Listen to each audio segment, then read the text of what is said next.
Hi, this is Anthony. Today we're at the EatLoco Farmers Market at Loudoun. We're going to source some amazing ingredients for tonight's meal, starting with some proteins from Liberty Delight Farm right over here. We're going to see what they have. So I've got ham tender. Tell me about this. It comes from the flank, so it's going to be it's exactly what it says. It's going to be really tender. You're going to have a white strip that goes right through the middle that you're going to have to either cut around beforehand or after you cook it. You can't cut through it. You got to cut like down inside it. If you have an amazing knife that can cut through it, please tell me what it is.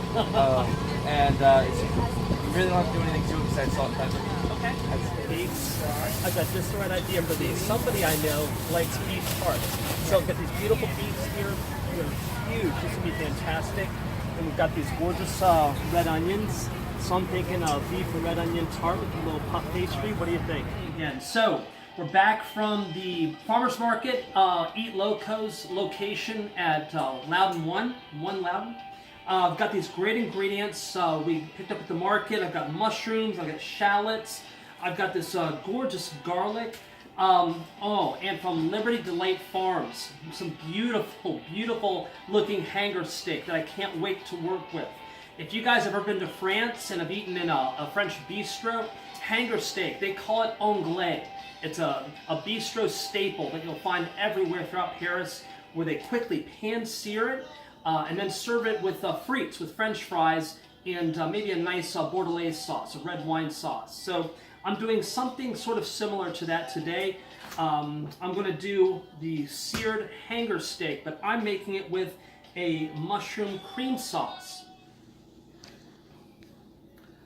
All right, let's do this.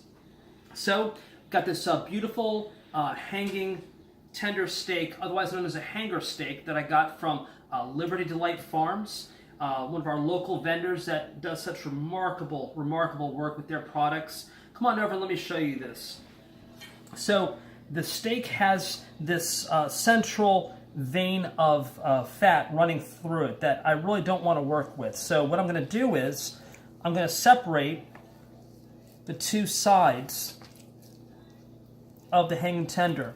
You can see that right there. There's that vein of fat that I would rather do without. So I'm just going to go ahead and remove it. It's incredibly difficult to cut through once the meat is cooked and it's on your plate. So I'm going to go ahead and get rid of it now so we don't have to deal with it later.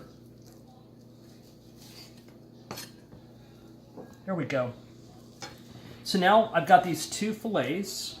I'm going to season them with a bit of salt and pepper. I always use kosher salt. It's got a nice flake to it. There you go. And a little bit of pepper. Give a nice season on both sides. And then it's going to be ready for the pan. I've got the pan heating up using the cast iron, my big cast iron. We'll get some butter melting in there and get this in there for a nice quick sear. Let the meat sear for a good couple of minutes. I flipped it. You can see a beautiful crust that it formed on the bottom. Now it's doing it on the other side. And this is what we're going to do. Using a towel here to hold the handle, I'm going to tilt my pan and I'm going to baste the meat with the fat in the pan. This is called pan braising. It's a fantastic way to keep nice, even heat distributed on the meat.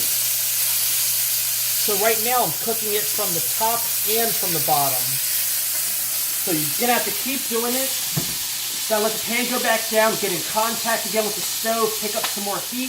Then I'm going to lift it up, tilt it, and spoon the fat over it all over again. I'm going to do that a few times. It's a really neat way of cooking, the pan braising. You get a nice, even form of cooking. You develop this beautiful crust on both sides. All right, there's that beautiful hanger steak fresh out of the pan. I've got my acorn squash, also from the farmer's market at 1 Loudoun, that I simply cut into 1-inch pieces, tossed with a little bit of oil, some salt, some pepper, and roasted. I've got my mushroom cognac cream sauce that's been sitting here simmering along with a little bit of nice fresh thyme in there. And finally, I've got some baby Yukon Golds that I roasted with some nice salt, good quality olive oil, and some chopped fresh rosemary from the garden.